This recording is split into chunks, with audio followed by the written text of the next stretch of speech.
The following program may not be suitable for all audiences. Viewer discretion is advised. All You Can Eat with the Kentucky Buffet is filmed in front of a live studio audience. Hello everyone, welcome to another episode of All You Can Eat with the Kentucky Buffet. I am your host Alex Castle, my partner Matt Cage. I was working out my back, a real hard back workout. Me too. 2 big lats, that's what I want, 2 big lats. I want traps. I want the Brock Lesnar traps. I want a wide grip on everything. Wide grip. He had that line in his pecs that, like, I don't even know what that was. It was like some form of symmetrical fold in his breast. Like just perfect half circle right in the middle of it. Like. And then he headbutted that ugly undisputed title. Terrible. I can't believe you don't like the undisputed. I like the undisputed It title. was big and I didn't like it. I liked it. It only looked good on him and The Rock. And JBL. Yeah, JBL. It suited him. Yeah. This week's episode of All You Can Eat with the Kentucky Buffet is sponsored by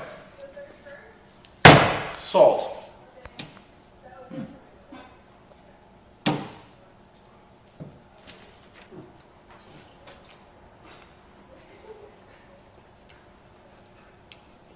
We're also sponsored by IWA Unlimited Unleash 2.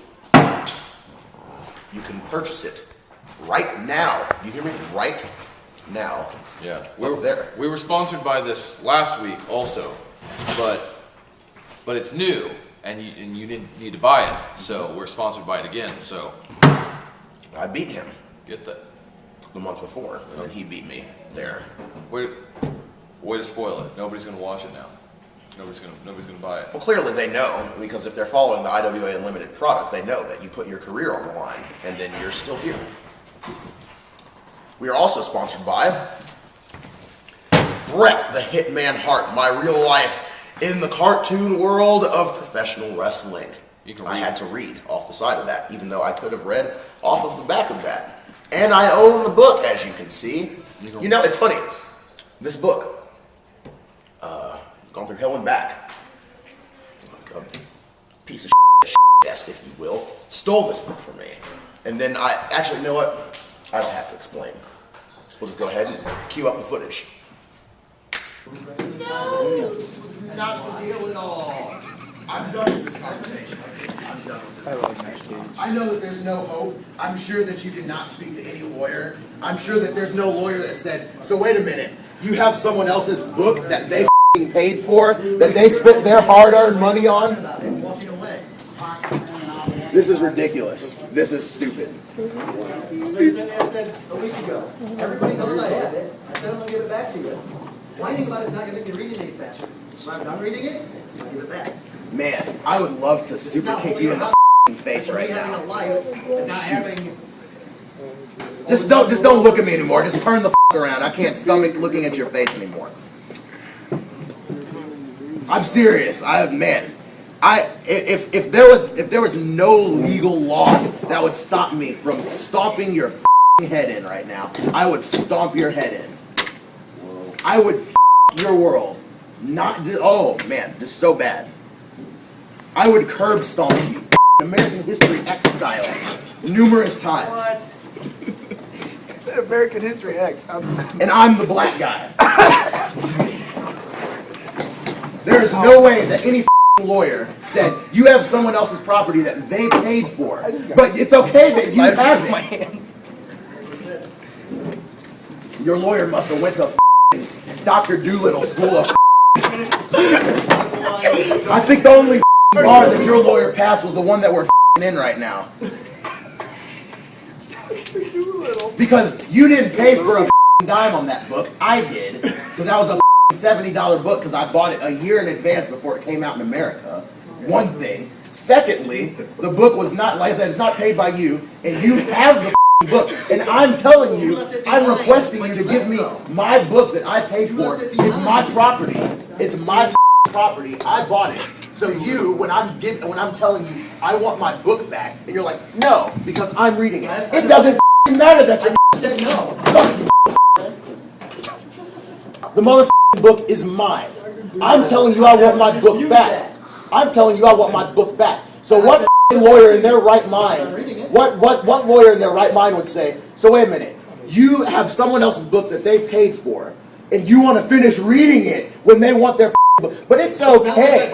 It's okay. No, you didn't borrow it for me, because I called the mother cops on your sleazy ass, and I had the cops coming to your house to get the book back 2 years ago. Dude, I really can't trying to get caved in, but man, I gotta see that. The only vagina I want to cave in is Kaz's face.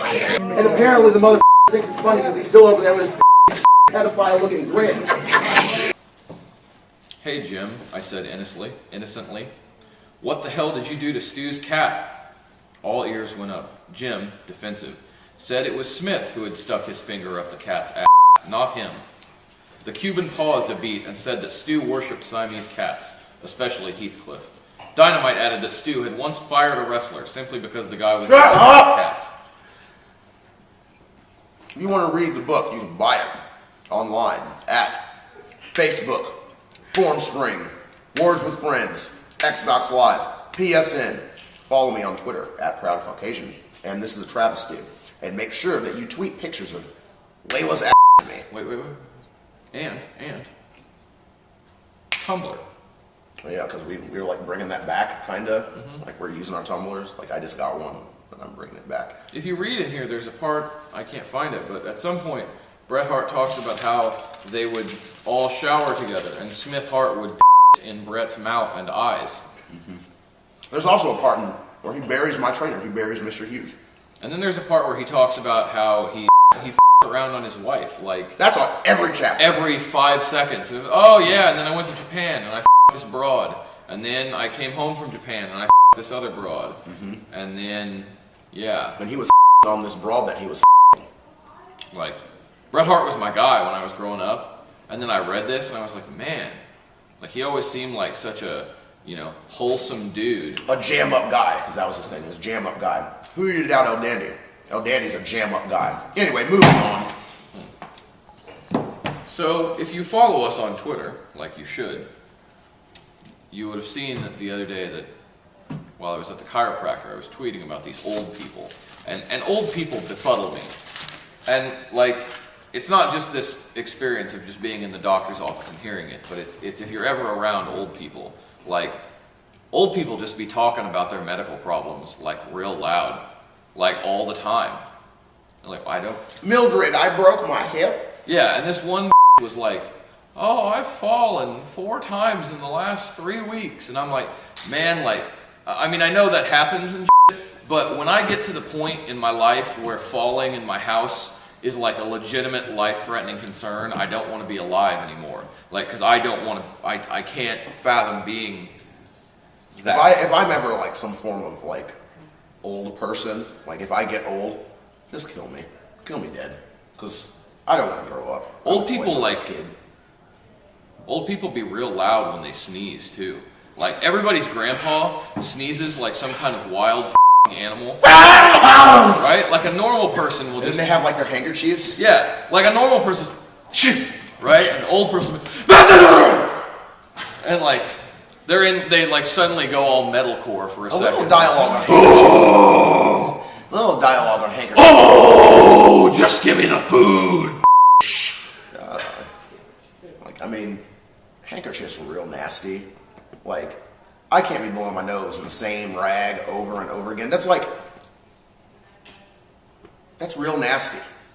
I was going to say, there's not really any comparison to that. That's just real weird. Well, I mean, I was going to, but there are children present. Yeah. That would be like if like... thwarting me from being vulgar. More that would be like using the same rubber. Mine was almost. Like if you just like rinse it out and it's like, I'll use it again. No big deal. Yeah, that's, ugh.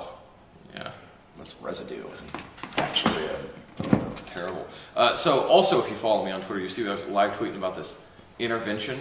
And I've never watched the show before. Have you watched Beyond Scare Straight? Because you need to watch that. That show is balling. Yeah, that show's pretty awesome. And Shipping Wars is my now. I'm into that. Yeah. I don't know why I'm into it, but I am. And the cowgirl last night had to ship these 2 bulls, and it was nobody cares. But this intervention episode, I've never seen the show, but I saw the South Park where they made fun of intervention, so I kind of had an idea of what was going to happen.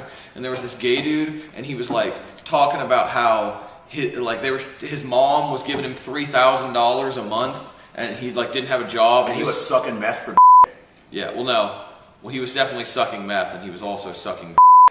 But he was getting this $3,000 a month. But he was like whoring himself out, right? I'm like, you're getting $3,000 a month. Like, there's people that work hard that don't make $3,000 a month, and you're like, $3,000 a month, I'm gonna spend it all on meth so I can't pay my rent, and then I'm gonna go out and blow dudes to get more crystal meth. Blow dudes to blow his money. And then his entire family abandoned him, and I laughed because like he had it coming. Him, not literally. No. Hashtag. But then at the end, they like took it all back, and they're like, "Oh, right after this, he went into treatment, and then that was it." Like, really?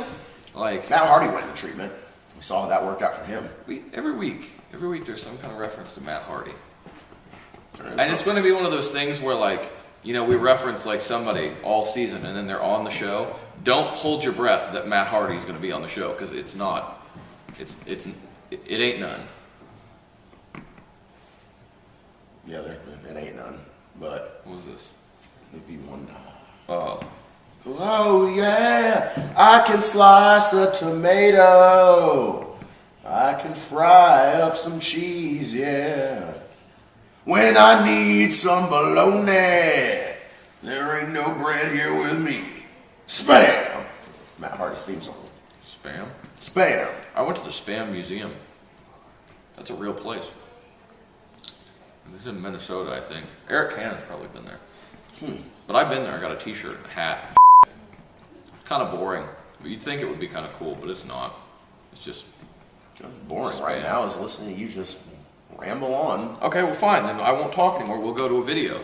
Who has seen The Lion King Rises? Oh, you haven't? Okay, well let's go watch that now.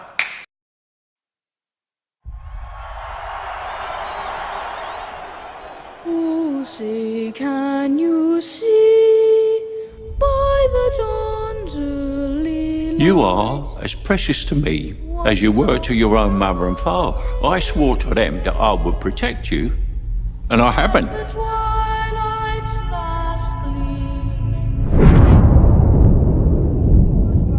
The mayor's gonna dump him in the spring. Really? Mm-hmm. But he's a hero. A war hero. This is peacetime. You think this can last? There's a storm coming, Mr. Wayne. You and your friends better batten down the hatches. Because when it hits, you're all gonna wonder how you ever thought you could live so large and leave so little for the rest of us.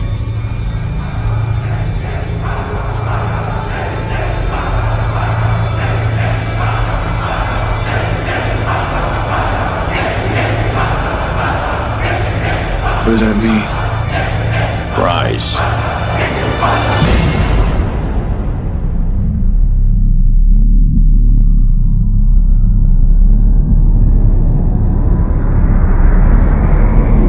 When Gotham is ashes, you have my permission to die.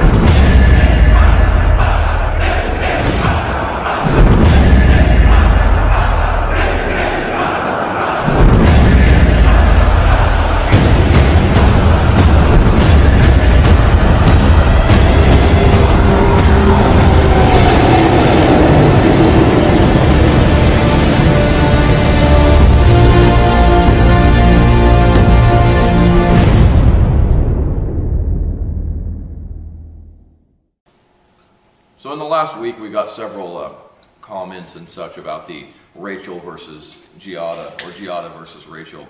I think it was Giada versus Rachel. Because Giada is better. Mm-hmm. And some people voted for Rachel Ray. And you were dumb, because I don't even know how you looked at those pictures and were like, yeah, Rachel Ray's better looking. What the is wrong with you? Like Eric Cannon, if anything, had it correct when he said he would do them both. Now that's a perfectly acceptable answer. But the preferred answer is... I think that Eric Cannon said he would do like Rachel for lunch and Giada for dinner.